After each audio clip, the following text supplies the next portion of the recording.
귀하의 통신정보는 안녕하십니까? 검찰의 민간인 사찰 시대의 새로운 인사법입니다.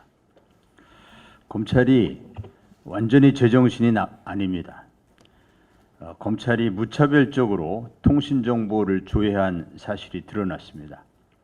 통신정보를 조회당한 사람이 무려 3,000명에 이른다는 증언도 나왔습니다.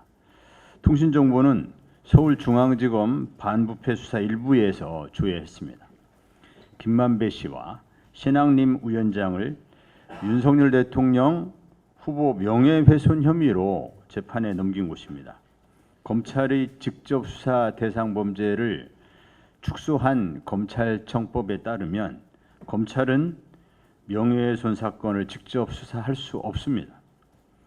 법을 어겨가면서 명예훼손 수사를 하면서 무차별적으로 민간인 사찰까지 저지른 것입니다.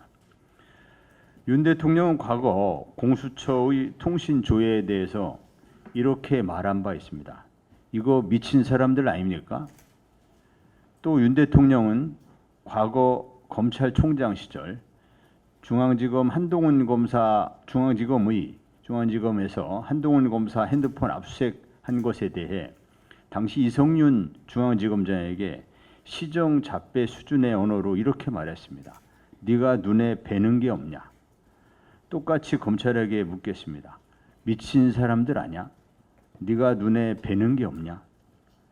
검찰은 답변하기 바랍니다. 검찰은 통신조회를 무슨 명목으로 몇 명을 대상으로 했는지 밝혀야 합니다. 여기에 검찰이 밝혀야 할 것이 또 하나 있습니다.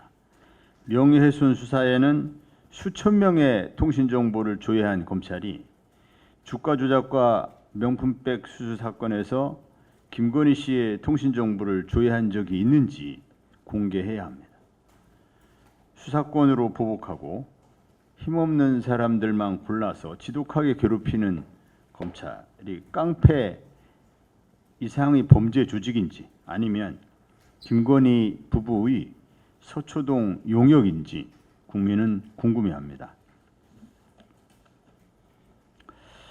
하나 더 말씀드리겠습니다. 매번 전쟁에서 패배하는 개선 장군이 있습니다. 셀카 장군 한동훈 대표 이야기입니다. 한동훈 대표가 법무장관이던 지난해 7월에 충분히 승소 가능성이 있다면서 제기한 엘리엇 중재 판정 취소 소송이 영국 상사법원에서 각하됐습니다. 한 장관은 소송 제기 당시 각하될 가능성이 크고 지연이자만 더 커진다는 비판에는 눈 한 번 꿈쩍하지 않았습니다. 이미 엘리엇 판정은 우리 정부가 물어야 할 손해배상금이 690억 원, 2015년에서 기산한 5% 연복리 지연이자가 약 707억 원으로 배보다 배꼽이 큰 상태였습니다. 여기에 한 장관이 전문가들의 만류를 무시하고 폼 한 번 잡은 대가로 지연이자를 더 세게 물게 생겼습니다. 엘리엇도 매일 1만 달러 이상 이자가 발생하고 있다고 밝힐 정도입니다. 한 대표가 착수하는 일은 항상 처참하게 실패했습니다. 엘리엇 판정 취소 소송은 더 큰 국고 손실로 돌아왔습니다. 한동훈 법무장관이 잔꾀를 부리던 마약과의 전쟁은 이태원 참사를 불러왔고 배우 이선균 씨의 비극을 몰고 왔습니다. 한동훈 비대위원장이 이끈 총선은 역대 가장 처참한 여당 참패로 끝났습니다. 한동훈 장관 시절에 그 무수히 많던 인사 참사는 말할 것도 없습니다. 한 대표는 일을 시작할 때 개선식을 하고 처참하게 패배한 뒤에는 아무런 책임을 지지 않습니다. 매번 패배하는 개선장군이라는 기괴한 캐릭터가 탄생합니다. 손대는 것마다 큰 사고가 터지는 한동훈 대표가 더는 국무위원이 아닌 게 다행스럽습니다만 여당 대표로 국정에 악영향을 미칠까 우려스럽습니다.